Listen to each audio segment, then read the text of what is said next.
How's it going, guys? Vaibhav here and welcome back to another video. So in today's video, we're talking about the Motorola Edge and Edge Plus, two of the most anticipated flagship smartphones from Motorola since forever. Unfortunately, their launch is kind of not well timed, but nonetheless, I'm going to give you guys my thoughts and impressions on these specifications, how they're going to sell, and whether or not they will be hits. But do keep in mind, I don't have the phones with me. I think many big reviewers have them. So if you want to go check that out, you can do so. This will not have any sort of phone hands-on coverage. But without further ado, let's jump into Motorola's blog. So when they announced their phones, I thought this would be a live stream event, but it wasn't. It was just one pre-recorded video. And following that, 6 other pre-recorded videos talking about each of the phone's features. Now, one talks about the 5G connectivity, about the wireless stereo speakers, the Edge, which is the display, charging, camera, and an overall impressions video as well. Now, if we jump on over to the Motorola Edge Plus, this is their flagship smartphone, and to me, it looks very similar to the Oppo Find X2 Pro. I don't know if you can see the similarities,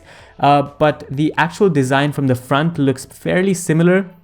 Now, I was going through some of its specifications, and this thing is 9.6 millimeters thick, which is a big device. I mean, this comes in at 8.8 millimeters, and I think that's already too big. So 9.6 is something to sort of keep in mind. It has that endless waterfall display design, and it's a 6.7-inch HDR10 Plus certified display. So it's going to have some vivid colors, AMOLED panel, 90 Hz refresh rate. So all of what you expect from a flagship. Now, I wish it had a 120 Hz refresh rate, and I wish it had a QHD plus resolution, but unfortunately you do not get that. Now, if you look here and read what it says get the fastest speeds, which means this thing has 5G and also the latest Snapdragon 865 octa-core processor alongside up to 12 gigabytes of RAM. So when you're looking at specifications and performance, this thing is absolutely decked out. LPDDR5 RAM as well. So all of that stuff is great. Now, the Edge Plus does not have a micro SD card to top up your storage, whereas the Edge, which we're going to get to in just a bit, does have a micro SD card slot. And one thing you also have to note here is that both the Edge and the Edge Plus have a 3.5 millimeter headphone jack. Now, speaking of music, let's actually talk about the speakers. This thing says that these have the loudest speakers on a smartphone ever. They're obviously stereo speakers going by this video right here, and I'm going to leave a link to this actual website down in the description if you want to go check out each of their videos. I'm not going to go over them, but basically it has the loudest speakers, and I'm trying to see if I can get the phone in-house so I can test them, but the possibility of that is very, very low. The next thing I want to focus on is the camera. So this thing has a quad camera setup, so it's got a 108 megapixel camera similar to the one found on the S20 Ultra, but different as well. So it's got 4-in-1 pixel binning technology, which is not something you find with the S20 Ultra's camera. So that's a difference to note. I think this would certainly improve performance compared to the S20 Ultra's camera, which is a bit iffy. And alongside that 108 megapixel camera, you get a 16 megapixel ultra wide lens as well as an 8 megapixel telephoto lens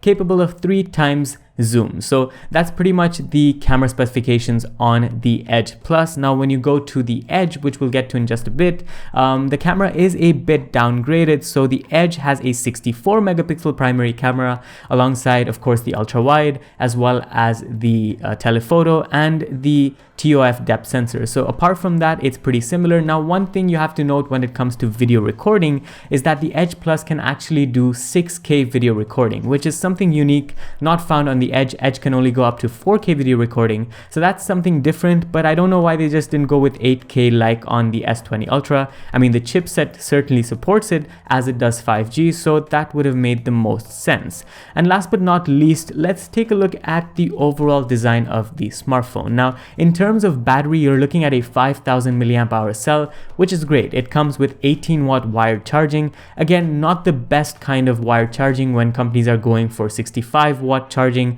wired as well as 40-watt wireless charging. This thing only comes with 15-watt wireless charging, but at least it has that feature, and it has 5-watt reverse wireless charging as well. So if you want to charge your peripherals at any given time, you can do so with this phone. But one of the biggest drawbacks, and I think this will sort of hamper its sales, is the fact that it doesn't have any sort of IP rating. So there's no water or dust resistance found on this phone, which is a big bummer. And I think that's one of the key reasons why OnePlus didn't do as well in the past before they had IP ratings.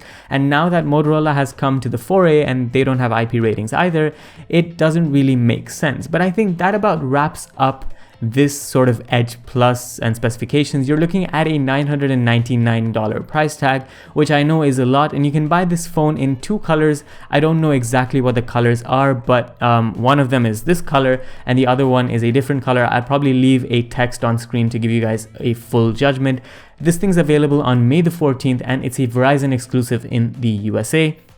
It's coming to worldwide stores, especially in Europe, at a later stage, and it's going to be priced at 1,199 euros, which is incredibly expensive. But let's move on to the Edge now. I think the Edge is sort of a downscaled version of the Edge Plus, so it doesn't have the 865 octa-core processor. It has the 765G octa-core processor. Again, support for 5G is there, and the front panel is actually pretty much identical to the one found on the Edge Plus. It's got 90 Hz, it's got a 6.7-inch size, full HD plus resolution, but this thing does not have HDR10 plus coverage. So I think that's the biggest difference. I don't think it'll make a huge difference when you consume multimedia, maybe a slight difference for multimedia that actually supports HDR10 plus. But aside from that, we've already talked about the camera, the specifications I already went over.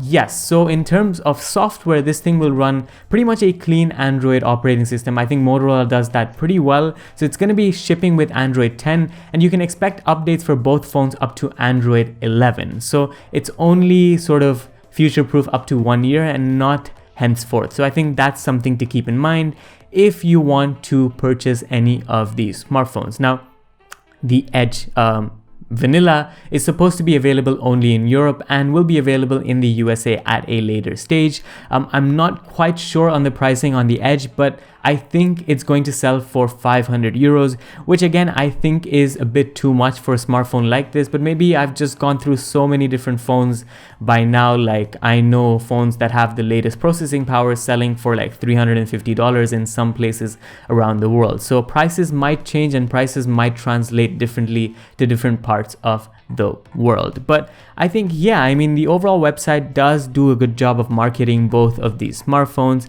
Obviously, the camera comes with night mode technology, and I wish I could actually check out these phones in person because I don't have access to any Motorola phones at the moment. I don't know if they're planning to actually bring these phones out in the UAE market. I sure do wish they do, because I think these phones would give, you know, the likes of the S20 Ultra, the Find X2 Pro, even the OnePlus 8 Pro for that matter, a good run for their money. So let me know what you guys think about these phones down in the comments. Are you interested in buying them? Do the specifications throw you off? The Edge Plus, I mean, there's one drawback on the Edge Plus is the fact that it's a bulky design and doesn't come with full IP certification. And some of the specifications, especially the charging, are a bit toned down. But apart from that, it looks to be a flagship smartphone with flagship features, with flagship software. So, I mean, it's not the worst choice that you could make, but when you've got a phone that has everything the Edge Plus is sort of missing in the OnePlus 8 Pro, the S20 Plus, which has a higher 120Hz refresh rate, so does the OnePlus 8 Pro, the Motorola seems more of a second choice, and the fact that this thing is only available in Verizon will put many buyers off. But yeah, I think that about sums up this video. My thoughts on the Edge and Edge Plus. Do let me know what you guys think down in the comments, and yeah, thanks for watching. This was Vaibhav, and I'll see you in the next one. Adios.